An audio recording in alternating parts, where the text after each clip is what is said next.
Doctor Mahesh Kumar Paliwal, सहायक आचार्य रसायन विज्ञान, BSc part second, thermodynamics first, lecture third.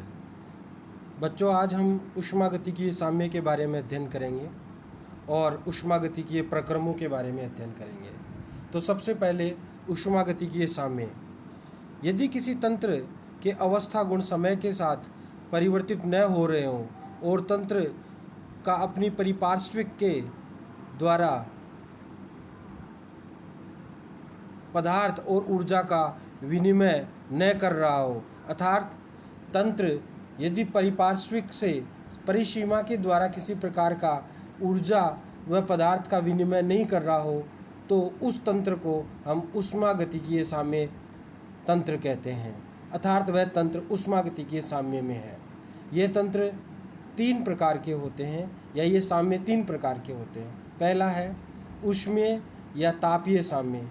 तंत्र में यदि सब तरफ ताप एकदम समान हो और समय के साथ परिवर्तित न हो रहा हो, तो वह तंत्र ऊष्मीय या तापीय साम्य में होगा। दूसरा आता है रासायनिक साम्य, केमिकल इक्विलिब्रियम। यदि तंत्र का संगठन सब तरफ साथ परिवर्तित न हो रहा हो, तो वह तंत्र रासायनिक साम्य में होगा। इसी प्रकार से यांत्रिक साम्य होता है, मैकेनिकल इक्विलिब्रियम। यदि तंत्र का अपनी परिसीमा के साथ पदार्थ का आदान प्रदान न हो रहा हो, तो तंत्र यांत्रिक साम्य में होता है। अब हम बात करते हैं ऊष्मागतिकीय प्रक्रम। ऊष्मागतिकीय प्रक्रम का प्रकारों का अध्ययन करने से पहले हम प्रक्रम की बात करते हैं। प्रक्रम उस पथ को कहते हैं जिस पर तंत्र की अवस्था का परिवर्तन होता है, अर्थात वह पथ या वह स्टेजेज जहाँ से तंत्र एक अवस्था से दूसरी अवस्था को प्राप्त करता है, उसे हम प्रक्रम कहते हैं। एक ऊष्मागतिकीय प्रक्रम कई प्रकार की परिस्थितियों में संपन्न हो सकता है। प्रमुख रूप से निम्न प्रकार के ऊष्मागतिकीय प्रक्रम होते हैं। सबसे पहला जो इसमें होता है वह समतापीय प्रक्रम। जैसा कि नाम से ही आपको पता चल रहा है कि इस प्रकार के प्रक्रम में, अर्थात तंत्र की एक अवस्था से दूसरी अवस्था को प्राप्त करने में ताप का समान होना आवश्यक है। इस प्रकार का प्रक्रम जो होता है वह आइसोथर्मल प्रोसेस कहलाता है। तो हम परिभाषा के रूप में इस प्रकार से कह सकते हैं, इस प्रकार के प्रक्रम में कोई परिवर्तन स्थिर ताप पर संपन्न होता है, अर्थात स्थिर ताप पर किया जाने वाला प्रक्रम समतापी प्रक्रम कहलाता है। वह इसके लिए dt बराबर 0 व du बराबर 0 होता है। T इक्वल टू ताप है और U का मतलब आंतरिक ऊर्जा है। ताप को स्थिर रखने के लिए तंत्र अपने परिपार्श्विक से ऊष्मा का विनिमय कर सकता है। दूसरा आता है समदाबी प्रक्रम, आइसोबैरिक प्रोसेस। इस प्रक्रम में कोई परिवर्तन स्थिर दाब पर संपन्न होता है, यानी कि dP इज इक्वल टू 0 होगा।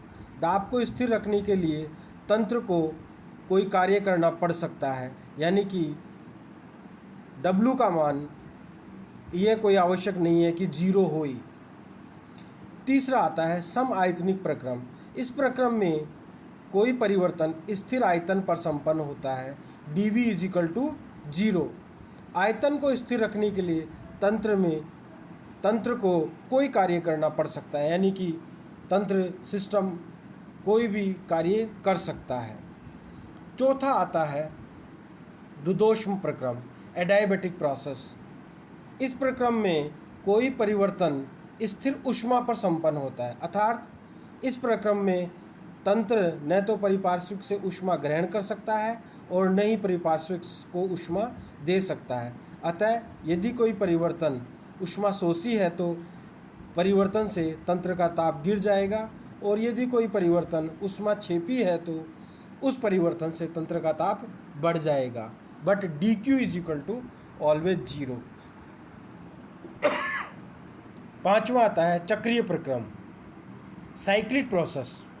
इस प्रक्रम में तंत्र परिवर्तनों की एक श्रृंखला से गुजरकर अंत में अपनी मूल अवस्था में आ जाता है। जैसा कि माना कि ABC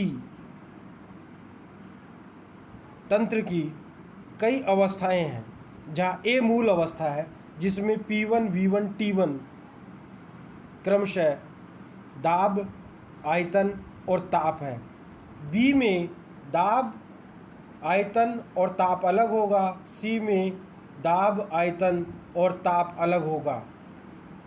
परंतु पुनः जब ये P1, V1, T1 हो जाता है तो वह पुनः उसकी अवस्था ए कहलाती है, यानी कि विभिन्न प्रकार के परिवर्तनों से गुजरकर वह पुनः उसी अवस्था में आ जाता है। और जैसा मैंने पूर्व में कहा है कि किसी भी तंत्र की अवस्था को बताने के लिए उसके भौतिक गुणों से उसको बताया जाता है। अर्थात यदि ताप, दाब व आयतन उसका प्रथम अवस्था जैसा हो जाता है तो इस प्रकार के प्रक्रम को हम साइक्लिक प्रोसेस कहते हैं, चक्रीय प्रक्रम कहते हैं। चक्रीय प्रक्रम के लिए आंतरिक ऊर्जा परिवर्तन डेल्टा यू या डेल्टा ई व एंथैल्पी परिवर्तन का मान 0 होता है। ये बहुत इम्पोर्टेंट बात है कि डेल्टा यू या डेल्टा ई और डेल्टा एच का मान चक्रीय प्रक्रम के लिए हमेशा 0 होगा। नेक्स्ट है उत्क्रमणीय और अनुत्क्रमणीय प्रक्रम। जैसा कि आपको पता है या पहले आपने नाम से लग रहा होगा कि उत्क्रमणीय प्रक्रम ऐसे प्रक्रम जो दोनों दिशाओं में हो सकते हैं, अनुत्क्रमणीय प्रक्रम जो सिर्फ एक दिशा में हो सकते हैं। पर थर्मोडायनेमिक्स में यहाँ पर बहुत थोड़ा सा मामूली अंतर है। उत्क्रमणीय प्रक्रम वैसे तो होते हैं एक दिशा में ही, यानी कि आगे की तरफ ही वो होते हैं, परंतु उनमें थोड़ा सा परिवर्तन करके उन्हें पुनः भी वापस पुनः मूल अवस्था में या वापस उनको बैकवर्ड किया जा सकता है। जैसे आपने फिल्मों में देखा होगा कि एक जो सैंड की डिब्बी होती है उसमें एक एक ड्रॉप सैंड गिरता जाता है या एक पार्टिकल नीचे गिरता जाता है। अगर एक पार्टिकल को वापस अपन डाल दें तो वापस पुनः मूल अवस्था में आ जाता है, पहले समय के लिए। इस प्रकार का आपने देखा होगा। सबसे पहले उत्क्रमणीय प्रक्रम के बारे में अध्ययन करते हैं।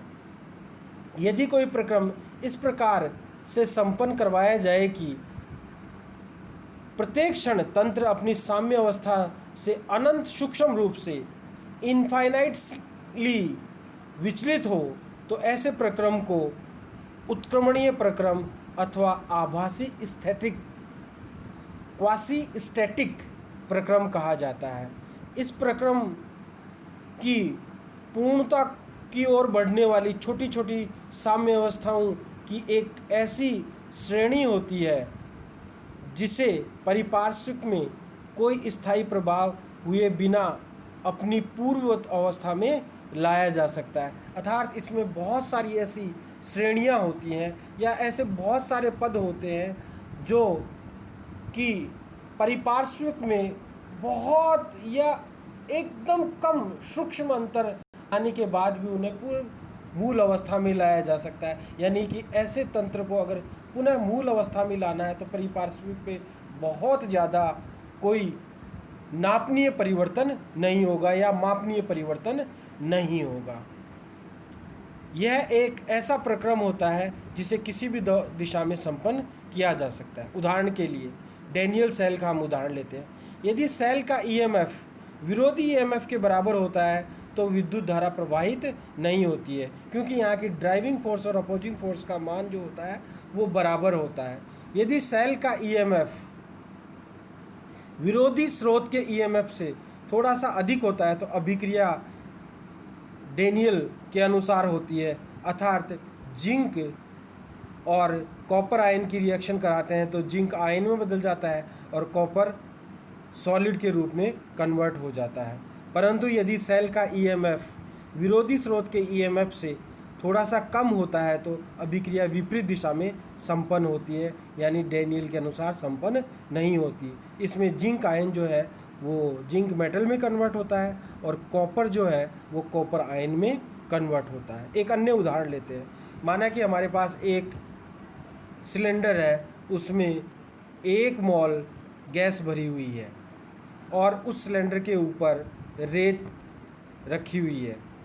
अब हम इस गैस का एक मोल आयतन में V1 से V2 अगर आयतन करना चाहते हैं तो एक समय हम एक पार्टिकल हटाना चाहते हैं और एक एक पार्टिकल हटाएंगे तो V1 से V2 आयतन करने में हमें अनंत पद लगाने पड़ेंगे या अनंत समय लगाने पड़ेंगे और इस प्रक्रम को होने में बहुत ज़्यादा समय लगेगा और बहुत ज़्यादा पदों में संपन्न होगा। एक उत्कर्णीय प्रक्रम के लक्षण कौन कौन से होते हैं?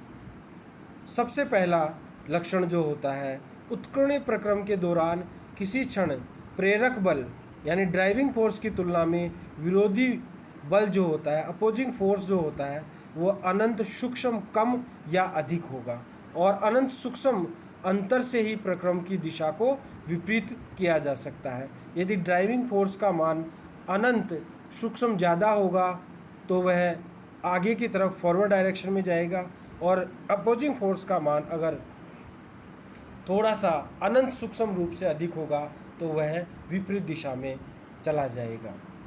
दूसरा जो लक्षण होता है उत्कर्णीय प्रक्रम का वह है प्रक्रम के दौरान पूरा समय तंत्र अपनी पारिपार्श्विक के साथ साम्य में रहता है, अतः अवस्था चरों में अनंत सूक्ष्म परिवर्तन से तंत्र अपनी प्रारंभिक अवस्था में लौट सकता है। तीसरा गुण जो होता है उत्कर्णीय प्रक्रम का वह है ये प्रक्रम अत्यंत मंद गति से संपन्न होते हैं। चौथा जो लक्षण है इनसे प्राप्त कार्य की मात्रा अधिकतम होती है, यानी कि इनमें कार्य जो होता है या कार्य की मात्रा जो होती है वह अधिकतम होती है। अनुत्क्रमणीय प्रक्रम वे एक प्रक्रम जिनमें तंत्र तथा उसके पारिपार्श्विक के अवस्था चरों में एक निश्चित अंतर रहता है, अर्थात एक दूसरे के साथ साम्य में नहीं रहते हैं। अनुत्क्रमणीय प्रक्रम आदर्श प्रक्रम नहीं होते क्योंकि इनसे इच्छित दिशा में व इच्छानुसार कोई कार्य संपन्न नहीं हो पाता। उदाहरण के लिए प्रकृति में चलने वाली समस्त प्रक्रम जैसे पेड़ से पत्तों का गिरना, पहाड़ से पानी का नीचे की ओर बहना, उम्र का बढ़ना, गैसों का उच्च दाब से निम्न दाब की ओर फैलना आदि। उम्र का बढ़ना यानी कि एक बार बूढ़ा हो जाता है तो उसको पुनः जवान नहीं किया जा सकता और पेड़ से अगर पत्ता गिर जाता है तो उसको वापस लगाया नहीं जा सकता। अब हम बात करते हैं उत्क्रमणीय और अनुत्क्रमणीय प्रक्रमों की तुलना। उत्क्रमणीय प्रक्रम जैसा मैंने पहले ही कहा है ये अत्यंत मंद होते हैं, जबकि अनुत्क्रमणीय प्रक्रम ये बहुत तीव्रता से संपन्न होते हैं। उत्क्रमणीय प्रक्रम ये कई छोटे छोटे सतत पदों द्वारा संपन्न होते हैं जो अनंत सूक्ष्म प्रेरक बल द्वारा प्रत्येक क्षण साम्य अवस्था ग्रहण कर लेते हैं। अनुत्क्रमणीय प्रक्रम ये एक या अधिक पदों में संपन्न होते हैं और पूर्णता प्राप्त कर लेते हैं। ये अनुत्क्रमणीय प्रक्रम किसी भी दिशा में संपन्न हो सकते हैं, अनुत्क्रमणीय प्रक्रम एक ही दिशा में संपन्न होते हैं। उत्क्रमणीय प्रक्रम से अधिकतम कार्य प्राप्त किया जा सकता है, जबकि अनुत्क्रमणीय प्रक्रम से कार्य की मात्रा जो प्राप्त होती है वह थोड़ी कम होती है। उत्क्रमणीय प्रक्रम पारिपार्श्विक में कोई स्थायी परिवर्तन हुए बिना इनको प्रारंभिक अवस्था में प्राप्त किया जा सकता है या इनकी प्रारंभिक अवस्था प्राप्त की जा सकती है, जबकि अनुत्क्रमणीय प्रक्रम में परिपार्श्व में कोई स्थायी परिवर्तन हुए बिना इनसे प्रारंभिक अवस्था को प्राप्त नहीं किया जा सकता। धन्यवाद।